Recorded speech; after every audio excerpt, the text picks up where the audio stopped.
जय श्री राधे कृष्ण। आप सभी का आपके अपने YouTube channel VK Mishra present में बहुत बहुत स्वागत है। आइए सुनते हैं वैशाख मास महात्म्य कथा में 10वें अध्याय की कथा। बोलिए प्रेम से भगवान विष्णु की जय, माता लक्ष्मी की जय, सर्व देवी देवता की जय। मैथिल कहने लगे कि हे ब्राह्मण, आपने कामदेव की स्त्री रति का वर्णन और उसके अशून्य शयन धारण करने का तथा शयन व्रत धारण करने की कथा भी मैंने सुनी। अब कृपा करके यह बतलाइए कि इस व्रत की विधि क्या है, इसमें क्या दान किया जाता है और इसका फल क्या होता है।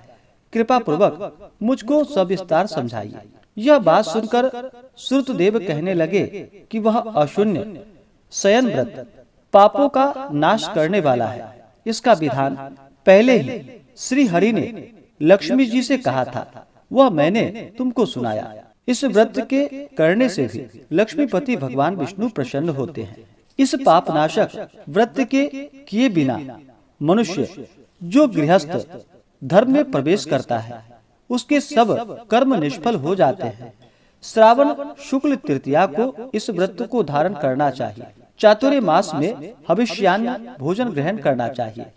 लक्ष्मी नारायण के पूजन को चातुर्य मास व्यतीत हो जाने पर विधिवत इसका पालन करना चाहिए। किसी ब्राह्मण को जूता दान करे, सोने या चांदी की मनोहर मूर्ति बनवाकर पीताम्बर से उसको सुशोभित कर, श्वेत पुष्प और सुगंधित द्रव्यों से उसका पूजन कर, फिर ब्राह्मण के निमित्त शय्या दान करे और उसका पूजन करे तथा भोजन करावे, दक्षिणा देवे। ब्राह्मण और ब्राह्मणी को भोजन करा के दक्षिणा तथा वस्त्र देवे। इस प्रकार 4 मास तक पूजन करे। मार्गशीर्षादि मास में भी भगवान विष्णु का पूजन करे। वह रुक्मिणी सहित भगवान का ध्यान करे। इसी प्रकार 4 मास तक भगवान का पूजन करता रहे। जिनको सनकादिक ऋषि पूजते हैं, ऐसे भगवान का पूजन करे और इस व्रत को आषाढ़ शुक्ल तृतीया को समाप्त कर देवे। ओम नमो नारायण इन मंत्र से हवन करे। चैत्रादि मास में पुरुष सूक्त से हवन करे। मार्गशीर्ष मास में विष्णु नारायण वद महे इस मंत्र से हवन करे। पंचामृत से भगवान को स्नान करावे। विष्णु धाम को जाने वाला मनुष्य यह सब कार्य अवश्य करे।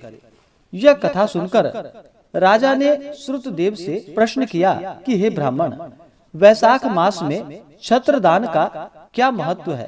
कृपा करके वह भी विस्तार पूर्वक कहिए, क्योंकि वैशाख मास में शुभ कृत्यों की कथा सुनकर मेरी कभी तृप्ति नहीं होती। राजा के इस प्रश्न पर श्रुतदेव जी कहने लगे कि जो कोई धर्मात्मा वैशाख मास में व्याकुल महात्मा को छत्री का दान देता है, उसको अनंत फल मिलता है। इस संबंध में मैं तुमको एक प्राचीन इतिहास सुनाता हूँ। सतयुग में हेमकांत नाम वाला बंगाल देश में एक राजा था। वह राजा कुशकेतु का पुत्र था तथा अनंत बलवान था। वह राजा एक समय शिकार खेलने के लिए वन में गया और वहां पर अनेक मृग और शूकरों को मारता हुआ दोपहर में बहुत थक गया, तो मुनियों के आश्रम में गया। उस समय सर्तीय नामक ऋषि ध्यान लगाए समाधि अवस्था में बैठे हुए थे। उनको यह मालूम नहीं हुआ कि कौन आया है और वह निश्चिंत होकर बैठे रहे और आए हुए राजा का कुछ भी सम्मान न कर सके। इस पर राजा को बड़ा क्रोध आया। वह ऋषि को मारने के लिए आगे बढ़ा, परंतु ऋषि के शिष्यों ने उसे रोका और कहा कि हे दुर्बुद्धि, सुन, हमारे गुरु इस समय समाधि अवस्था में बैठे हुए हैं। उनको यह भी पता नहीं कि बाहर क्या हो रहा है, इसलिए क्रोध करना उचित नहीं। तब क्रोधित होकर राजा कहने लगा कि ब्राह्मण, मैं बहुत थक गया हूँ और तुमने कुछ भी मेरा अतिथि सत्कार नहीं किया। तब शिष्यों ने कहा कि हम तो गुरु के अधीन हैं, बिना उनकी आज्ञा के कुछ भी नहीं कर सकते। शिष्यों का ऐसा वचन सुनकर राजा ने क्रोध से अपना धनुष उठा लिया। मुझसे दान लेकर मुझको ही शिक्षा देते हो?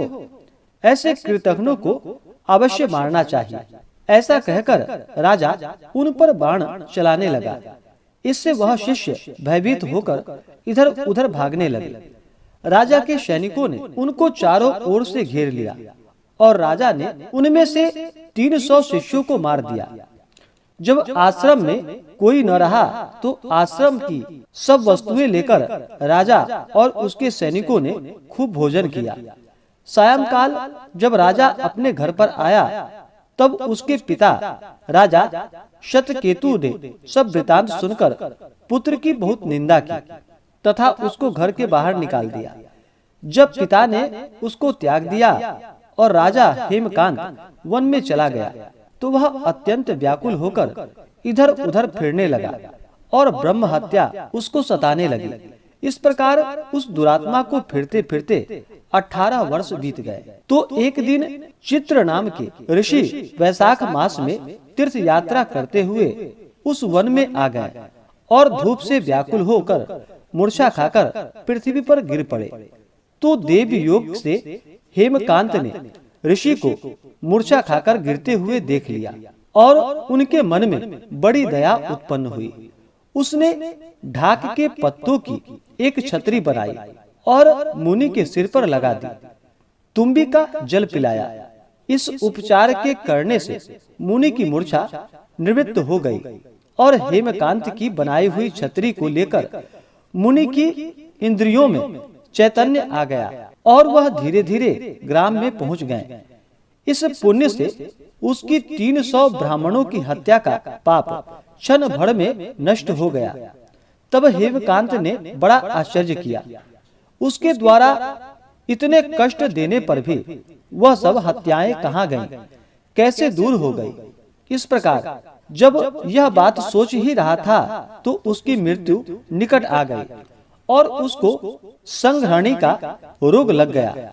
जब उसके प्राण निकलने लगे तो उसको 3 भयंकर यमदूत दिखाई दिए और हेमकांत को डराने लगे। तब हेमकांत मौन साधकर धन दान को याद करके भगवान विष्णु का स्मरण करने लगा। भगवान ने उसी समय अपने मंत्री विश्वक्सेन को आज्ञा दी कि तुम अभी जाकर यमदूतों को रोको और वैशाख मास में छत्र दान करने वाले हेमकांत की रक्षा करो।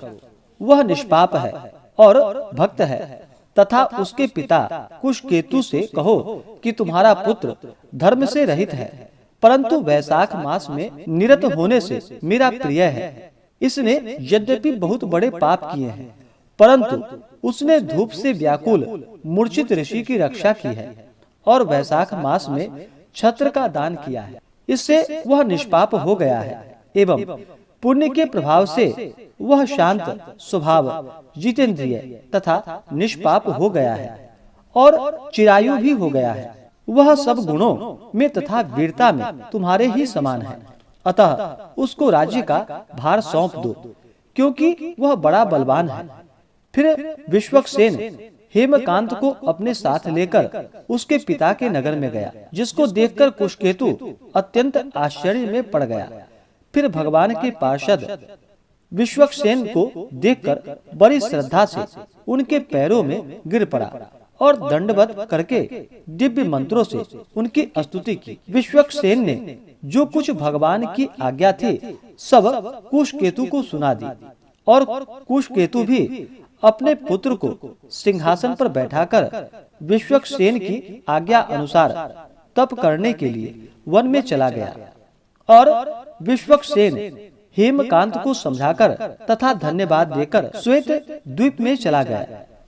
तब से प्रतिवर्ष ऐसे धर्मों को करता हुआ हेमकांत सब जीवों पर दया करने में दीक्षित एवं सब पत्नियों से युक्त तथा पौत्रों से संपन्न अनेक भोगों को भोगता हुआ विष्णु लोक को प्राप्त किया।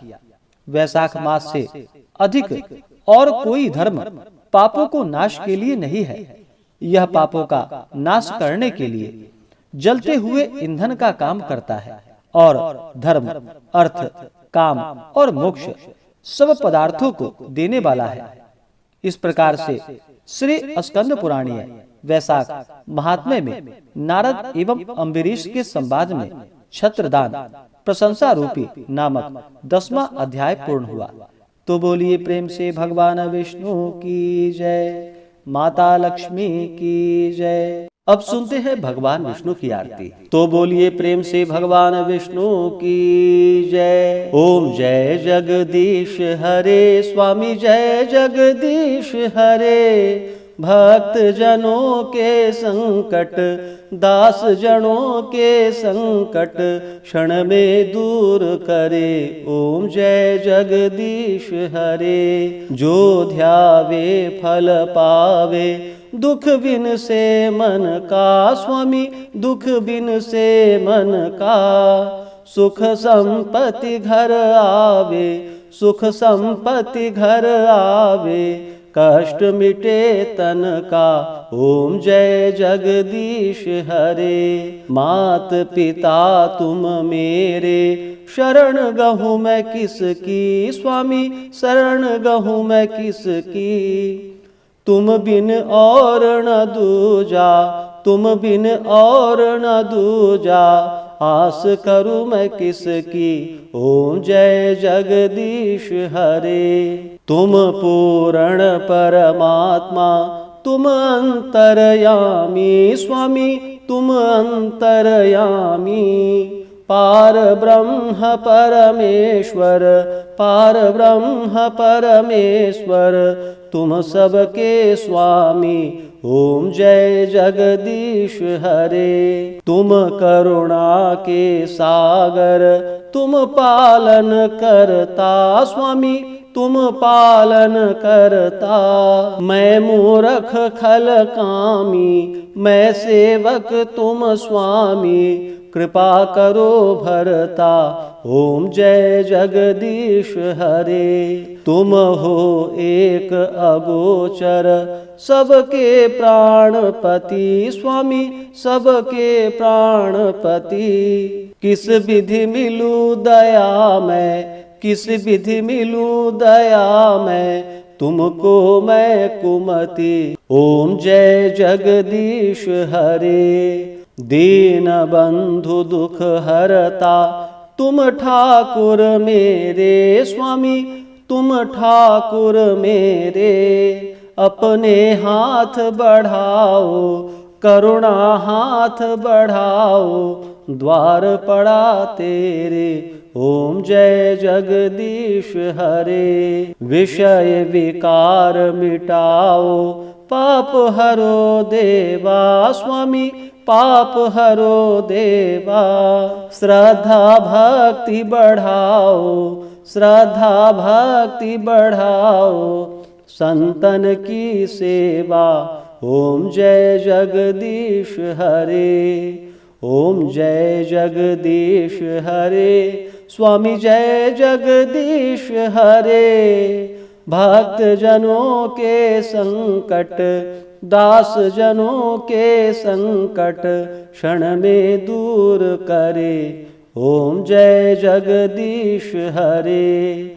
ओम जय जगदीश हरे। तो बोलिए प्रेम से भगवान विष्णु की जय, माता लक्ष्मी की जय, भगवान श्री कृष्ण की जय, सर्व देवी देवता की जय। धर्म की जय हो, अधर्म का नाश हो, प्राणियों में सद्भावना हो, विश्व का कल्याण हो, सकल ग्राम समाज की रक्षा हो, गौ माता की रक्षा हो, अपने अपने माता पिता की जय हो, अपने अपने गुरुजनों की जय हो, सर्व देवी देवता की जय हो। नमः पार्वती पतये हर हर महादेव।